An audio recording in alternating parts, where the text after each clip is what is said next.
We're talking about the best long-range cartridges. I brought just a few of our friends together to talk about it, but it's an interesting topic because long range means a lot of different things to a lot of different people. And you guys are all incredible shooters in different disciplines, so I'm kind of interested to hear what you say, because I know there are tons of people out there that, you know, they're looking for that hunting rifle or just want to get out on the range and shoot a little bit longer range, and they want to know what kind of things to be looking at. So, Gavin, maybe I'm going to throw this to you first. Sure. You got one long-range cartridge. What is it? Okay, well, if it was a Magnum, it would be 7 PRC, but that's not what I'm going to choose. So it would be 6 Dasher, because it's just such a delight to shoot. And what range would you consider that for? Up to 1,000 easily. You know, first round hits, no problem. Good barrel life, good, easy to load for. That's it. So if that's new to somebody who has never seen that on the store in at Sportsman's Warehouse, tell us about it. Well, it's 280 case rim. It's a lot like a 6BR.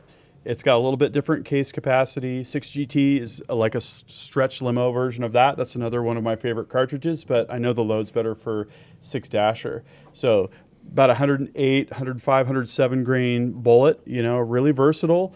It's just one of my faves. Super light recoil, easy to see your impacts. Absolutely. Very cool. All right, Pete, let's go to you. So when it comes to long range shooting, one of the biggest things, and we would have all experienced that this weekend, is you don't necessarily hit on your first round. And if you're shooting far and the conditions aren't great, as much as I love my 6 Dasher, a phenomenal cartridge, it can sometimes be very difficult to tell where you're missing. And that means your next shot is another first round, and you could effectively end up guessing round. So I'm a big fan of going a little bit on the heavier side, shooting a heavy 7mm bullet pretty quickly. It's low enough recoil where I can follow my shot through nicely, you know, manage the recoil, don't loosen my teeth on every shot. But high BC 7mm bullet, you see your misses, and it's pretty competitive in long range shooting. High BC 7mm bullet is not a cartridge. Right, so I'm going to chamber that in. Good point. So Gavin said 7 PRC. I don't have one yet. That is on order. But I shoot my 190 grain 7mm bullets at about 3,150 feet per second, which is pretty speedy, out of a 28 Sherman Magnum. It effectively is a 300 PRC neck down to 7mm with a slightly more aggressive shoulder. So that's obviously a pretty niche cartridge, but it would compare pretty well to something like a 28 Nosler in terms of velocity. Very much so, yeah. Barrel burner. That's the downside of a hot 7mm. Yeah, you're going to get 900 rounds out of something like that, depending on how you shoot it and the barrel quality? Probably more like 600. Yeah, realistically. You got barrel money, man. Yeah, it's like low development and 1 or 2 matches, you're done. All right. All right, Cortina, I got a feeling that I might know what you're going to pick here, but what do you got? So Eric shoots F-class. He's kind of okay at it. And it seems like everybody's kind of coalescing around a couple cartridges. Yeah, so 7 PRC W. The W stands for Wheeler, and that is a 6.5 PRC necked up to 7mm. It is very efficient, very consistent, and Lapua makes breasts for it. So. And the speeds that you're pushing it to, though, so it's the 6.5 necked up to the 7, but the speeds you're shooting it really are what you're going to see out of a 7 PRC. So why this PRCW? Lapua makes breasts for it. Okay. No, it is more efficient. It is less of a barrel burner. And the reason we're getting those speeds is we're using 32-inch barrels. Right. So that's where we're getting the speed. But you're still getting less case capacity, more barrel life, and the consistency is incredible. So as of right now, that is my favorite cartridge. Up to about a year ago, or a couple years ago, it was the 284 Shihane. But now the PRCW is flavor of the month. Okay, we got to take a little bit of a break because I want to talk about this for a minute, Pete. This is something you guys have been working on for quite a while. Is this the first time it's been seen in the wild? Yes. Maybe about there. It's about the first time. It depends who's going to edit their video the quickest. Oh, God. So this is our Carbon X stock. We worked on this for 2 years, basically during COVID, and It's developed- incredible. It looks so cool. The carbon is good. Like, Thank you. sorry, the camo pattern you picked. Yeah, Very I was nice. pretty pedantic about that. We had many versions of that and how to execute that because I didn't want to do the sponge thing that we've all seen done on everything else. I'm so tired of it, and especially when you see the dripping sponge. They all drip, and I'm like, who put that on there? Have you looked close enough that you can see there's actually writing in the camo? Oh, very cool. Yeah, I like So little who's details like that. Who's it for? So we kind of designed this as like a hybrid system where basically you could make it heavier by putting weights in it. You can shoot matches, or if you want a more of a lighter rig and you want to go hunting. So if you've got a cartridge like Eric's 7 PRC, you could literally take this guy, go out this weekend and shoot a match and do really well with it. And the next weekend, with your exact same setup, strip some weight off it, head up into the mountains and go sheep hunting. That's kind of our vibe. I like it. I really like this line right here. Kind of, but after the receiver there, it just Yeah. looks, I don't know, there's something about that part that looks really cool to me. I like that. I appreciate that a lot. Thanks. Very cool. All right, Nils, I know long range might mean something very different for you. Yeah, so I have a lot of pistol competition experience and extensive 3-gun knowledge. So my ideal long-range cartridge, and I think better than anything you just mentioned, is obviously 223.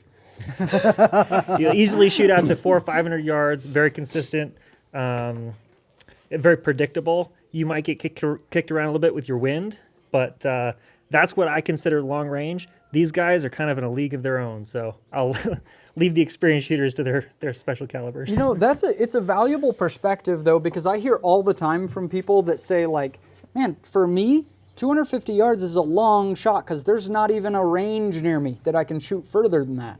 And so it's kind of sad when you see somebody go, 7 PRC is new, it's this cool new thing, I'm gonna go get it. But I never go on a range past 250 yards, and it's like, well, there's little purpose for this cartridge then.